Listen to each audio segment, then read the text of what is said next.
देखिए कह रहा है क्वेश्चन की right the general term in the expansion of. General term चाहिए। इसके पिछले मतलब क्वेश्चंस में हम लोग जनरल टर्म से ही तो कोफिशिएंट्स को इक्वेट करते थे, याद कीजिए। हमको अगर एक्स स्क्वायर माइनस वाई का पावर 6 चाहिए तो जनरल टर्म क्या होता है? जनरल टर्म आपका जो टी होता है ना, टी आर, जिसमें आर का वैल्यू 1 डालने से पहला आ जाए, आर का वैल्यू 2 डालने से दूसरा आ जाए, वही आर का मतलब जनरल टर्म होता है। तो इसका मतलब ये पूछ रहा है आपसे, ये पूछ रहा है कि ये क्या होगा इसका। तो याद है ना इसका फार्मूला क्या होता है?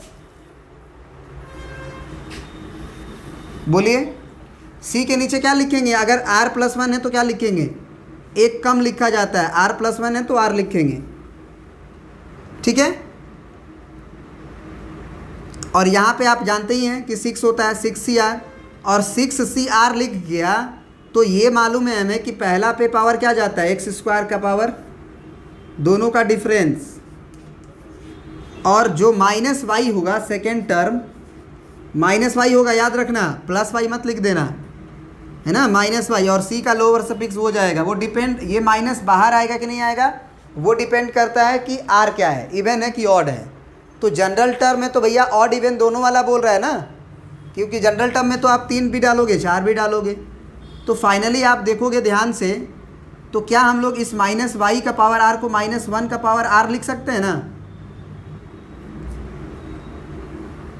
बोलिए। तो ये 6CR हो गया हमारा, और यहाँ x का पावर क्या बन जाएगा? 6 दूना के 12 और माइनस 2R बनेगा। पावर में पावर का मल्टीप्लाई हो जाता है। ये -1 का पावर r और इंटू वाई का पावर r आएगा। उस पावर को हम लोग -1 का पावर r यहाँ लिख देते हैं और y का पावर r यहीं रहने देते हैं। बात समझ में आया? तो ये इसका जनरल टर्म हो गया। -1 का पावर r 6CR, x का पावर 12 माइनस 2R और y का पावर r। बात समझ में आ गई? अब आ जाते हैं हम लोग सेकेंड नंबर पे, 4 नंबर पे। 4 नंबर में भी कुछ ऐसा ही है, जनरल टर्म आपको लिखना है। तो जनरल टर्म अगर लिखना है तो आप क्या करोगे? आप बस कुछ नहीं करना है, कुछ नहीं करना है आपको। X square minus y x और पावर 12 है। तो सबसे पहले जनरल टर्म का फार्मूला आप लिखिए TR+1। TR+1 क्या होगा? तो C 12C, और यहाँ पे एक ज़्यादा है, एक कम करके लिखते हैं 12CR। पहला जो टर्म एक्स स्क्वायर होता है, पहला टर्म लिख लो, सेकेंड टर्म लिख लो। पहला टर्म पे पावर दोनों का डिफरेंस, तो 12 माइनस R जाएगा। और जो दूसरा टर्म है, क्या वो YX है कि माइनस YX है? बिल्कुल, माइनस YX, और इसका पावर जाएगा C का लोअर सफिक्स यानी कि R। तो फाइनली आप देखो ध्यान से कि 12CR हुआ। यहाँ पे बताना x पे पावर क्या जाएगा? 12 दूना के 24, और यहाँ भी गुना होगा ना दोनों में ना, तो -2R। तो x का पावर ये आया। यहाँ पे बताना -1 का पावर भी तो लिख सकें ऐसे, -1 इंटू वाई इंटू एक्स। तो ये जो r जाएगा वो तीनों पे जाएगा। तो जब तीनों पे जाएगा तो इसको हम लिख सकते हैं -1 का पावर r, y का पावर r और x का पावर r। तो x तो हमें दो जगह दिख रहा है ना,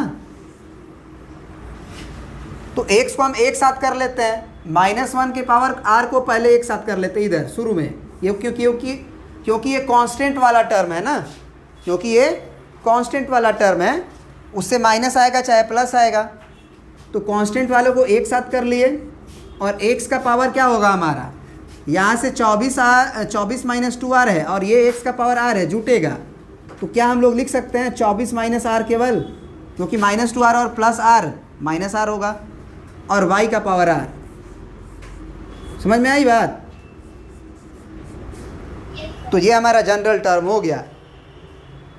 पहला टर्म चाहिए r बराबर 1 रखो। पहला टर्म चाहिए तो r बराबर 1 रखोगे कि r बराबर 0 रखोगे?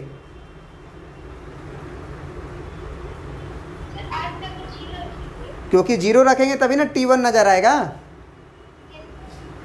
ये समझ में आना चाहिए, क्योंकि हम एक टर्म बढ़ा के यहाँ लिखा जाता है। हाँ, दिमाग में ये ज़रूर रहता है कि आर का वैल्यू, अगर पहला टर्म चाहिए तो आर का वैल्यू हमको 0 रखना पड़ेगा, तभी T1 नज़र आएगा। दूसरा टर्म चाहिए तो आर का वैल्यू 1 रखना पड़ेगा, तभी हमको T2 नज़र आएगा, क्योंकि 1 + 1 2 T2। तो दूसरा टर्म प्रिंट कर लीजिए इसको भी।